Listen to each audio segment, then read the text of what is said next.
Whoa! Alright, stop. Hi guys, see my new chair? Look at it. I just got this chair from IKEA. Been wanting it for so long. $100 chair, and I got it for $40. That's 65% discount. Okay, you guys don't care. Alright, welcome to another video. Wait, before that, let me just... Woo! Okay. Just to wake myself up. Okay, that's better. Alright, welcome to another video. Today, I'm going to share with you guys one trick in Photoshop which I use to create this photo, this photo, this photo, this photo. Okay, wait, this photo, this photo. Yeah, one trick in Photoshop which I use for this photo to give you guys a creative advantage when you guys go for your go for your other photo outing. Alright, coming up. Woo! Alright, so for today's video, I'm gonna be using this image as an example for this tutorial. Alright, so mainly this trick is used for a lot of my double exposure shots, and it's also used for a lot of my other creative shots which I like to do and post on my Instagram. Alright, so yeah, I'm gonna jump right into it, because the reason why I'm gonna share this trick is because I want you guys to be creative with it and yeah, have fun with photography, and it puts you, I would say, at a more creative advantage than your friends. So yeah, that's why I'm gonna be sharing this trick. Alright, so how did I make this double exposure of this girl, right, on Photoshop? So the two images which I use for this photo is this flower and of course the portrait of this girl. So usually when I do double exposure, right, is I like to crop towards the subject to their face. So just like that, crop it. Just hold on, just zoom in more.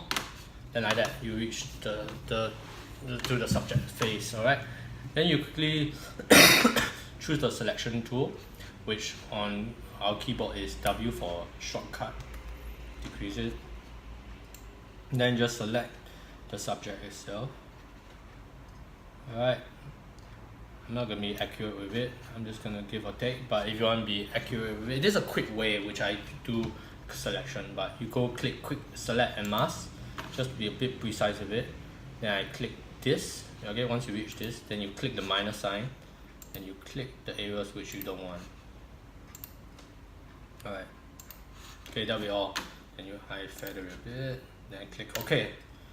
Then once you get all this selected, then you press this icon at the top bottom right, which I'll zoom into during edit.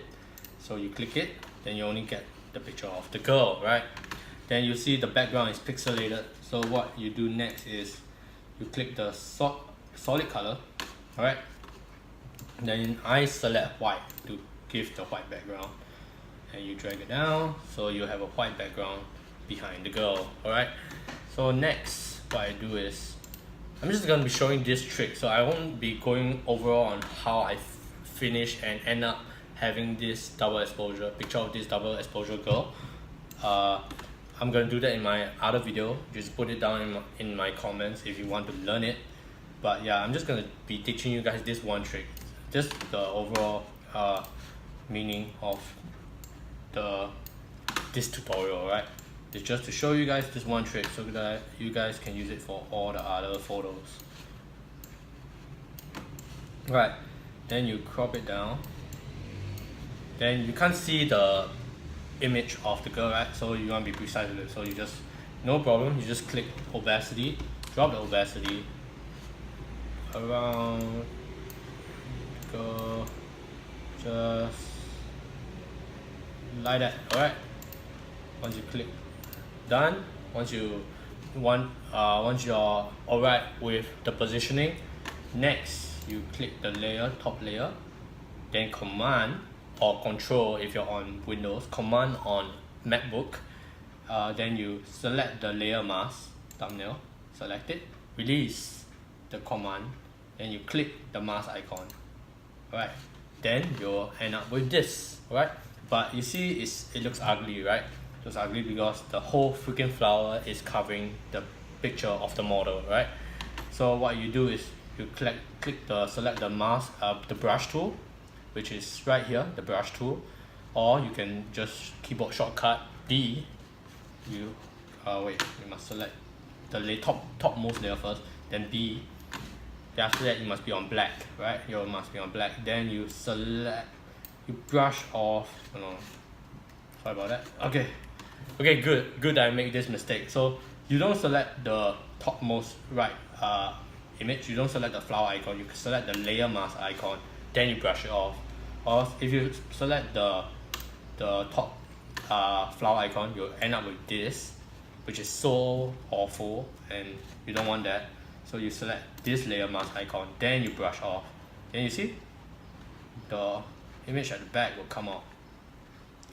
So yeah, so that's what you do. You brush off. I'm gonna do a quick one. Not gonna be precise with it. I'm just gonna show you guys. So basically, pretend like as if flowers are growing out of her shirt. Yeah, like that, or out of her hat. That's the creative gist of it. Alright. So that's all I'm gonna teach you guys today. So basically that was the trick. It's the command click mask trick. It's the command click mask trick, which I've been using for quite a while, so that I can paste over one picture over another and just be creative with it, just to make my pictures come out nicer and in different. That's all. And I'm gonna be showing you guys more example right here, showing you guys more examples on how I use it. But yeah, you can use it in many different ways. So that's it for today. Thank you guys for watching, and yeah, have fun with photography. Bye.